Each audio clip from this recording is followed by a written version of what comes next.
Hey guys, today I'm going to be installing my new B knuckles from Naoki Nakamura. I'm going to show you how I remove my current knuckles and how I install my new ones, and just run through some changes I will be making to the steering of my car. The reason I'm doing these upgrades is to help enhance my lock and my clearance for my wheels when on lock. So yeah, let's get into it.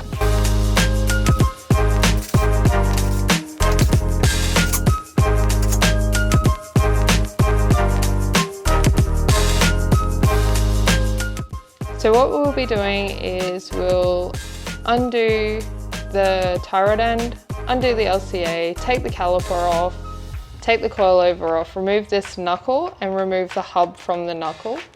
And then we'll be replacing it with this bad boy. So this bad boy is a B knuckle by Naoki Nakamura. I will show you the difference between the two knuckles when we take this one out, but yeah.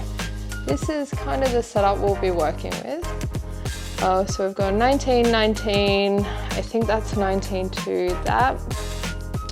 That might be a 21 or a 22, we'll have a look in a sec.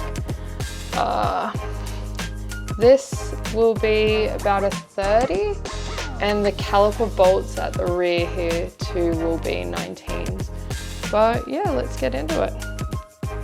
What we're gonna do now is we're gonna remove this caliper by taking out these two 19s. Some brakes will push their brake pads out and it can push the piston out. These shouldn't do it.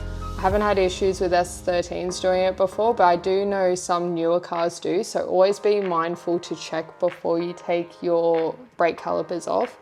Also, another thing to be mindful is don't leave it hanging. Now, although I have braided lines, sometimes calipers that have hard line or even with the braided lines, these are quite heavy, so if you have them hanging, you can actually bend the hard lines or crack your lines and stretch them.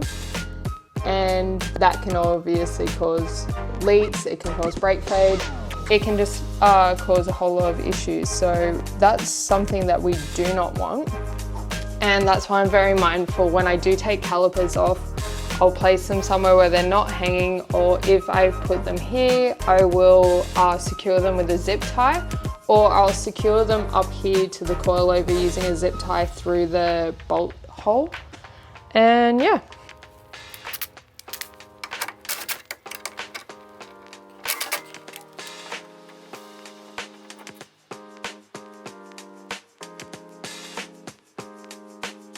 Again, I'm still just securing that brake caliper with my other hand so it doesn't drop when we remove this bolt.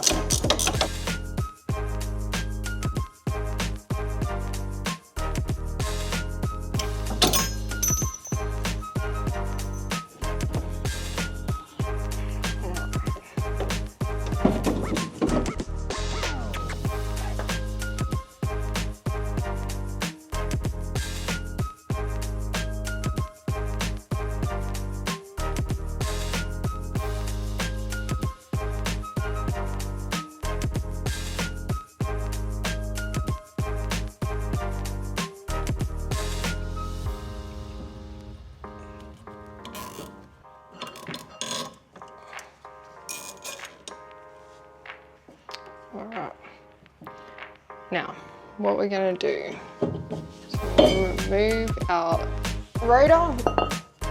So as you can see here, we've got our bearing hub, which I'll now remove. That's our nut that I cracked off earlier. Now what we're left with is our knuckle. What I'll do now is I'll remove the tie rod end from the knuckle. I will remove that 20, I think it's a 22 bolt from the LCA and drop that down. And I'll remove the two 19s and I'll get it out and have a proper look at it with you.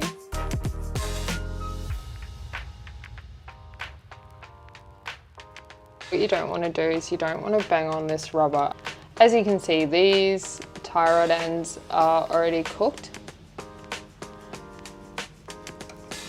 But usually that's not the case and you don't want to break these rubbers. So that's why I'll either give it a wiggle like that so it drops down and I can remove it.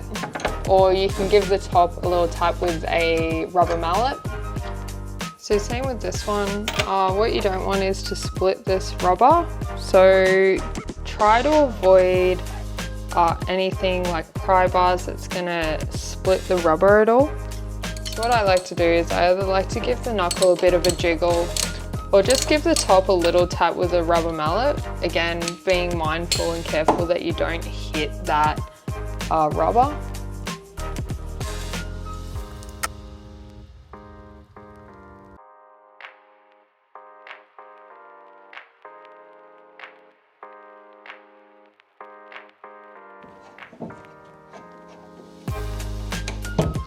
Alright, now I'm going to leave that on just a couple of threads until I take out these 219s.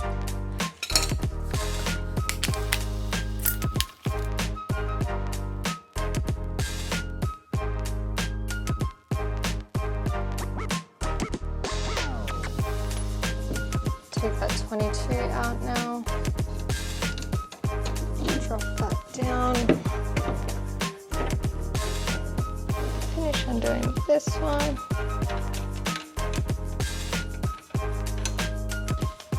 Like I said, it should all just pop out nice now.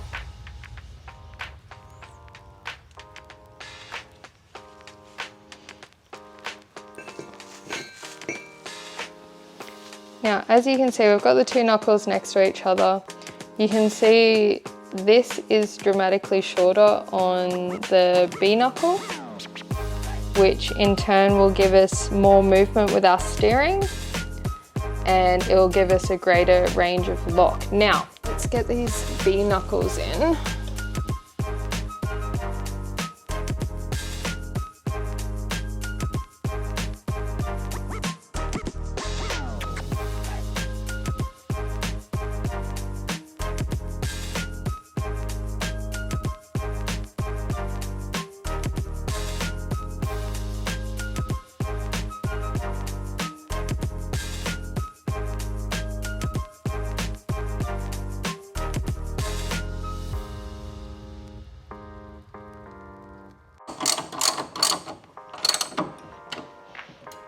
Now I won't fully tighten all this up yet because I will need to do a few things, like I said, once I replace these other parts.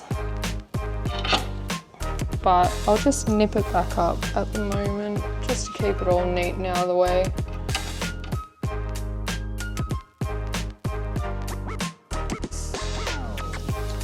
Alright, now there are a few things that I will have to change.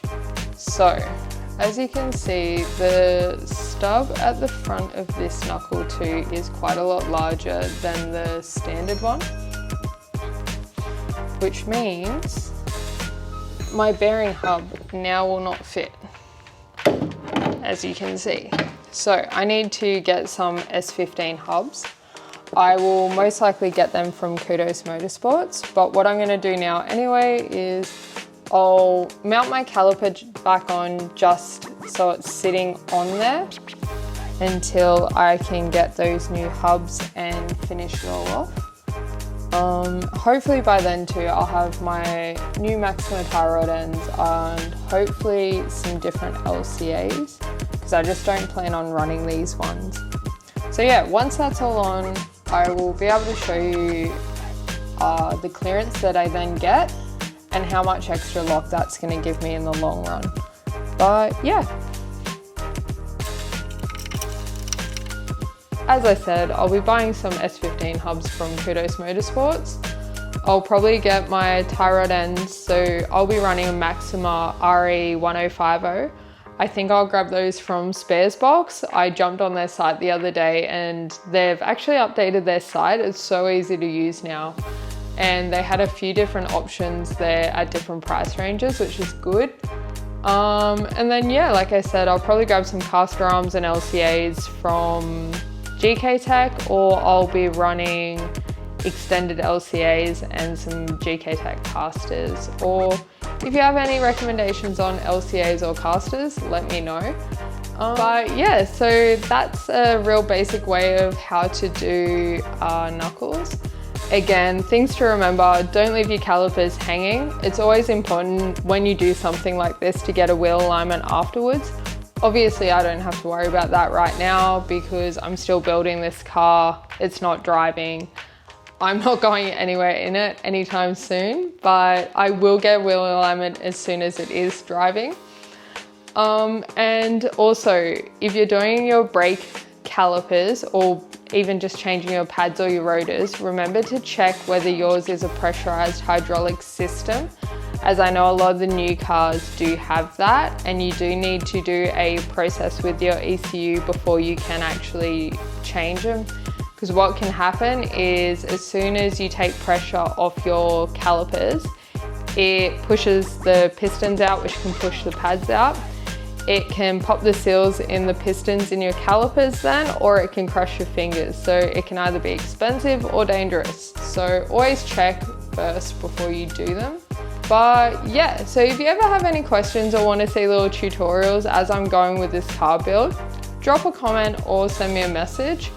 I'm not necessarily saying everything I do is right. It's just what works for me. I am a mechanic by trade, but I'm still learning a lot as I go. But yeah, I find these really fun to do, and thank you for watching. I'll see you next time.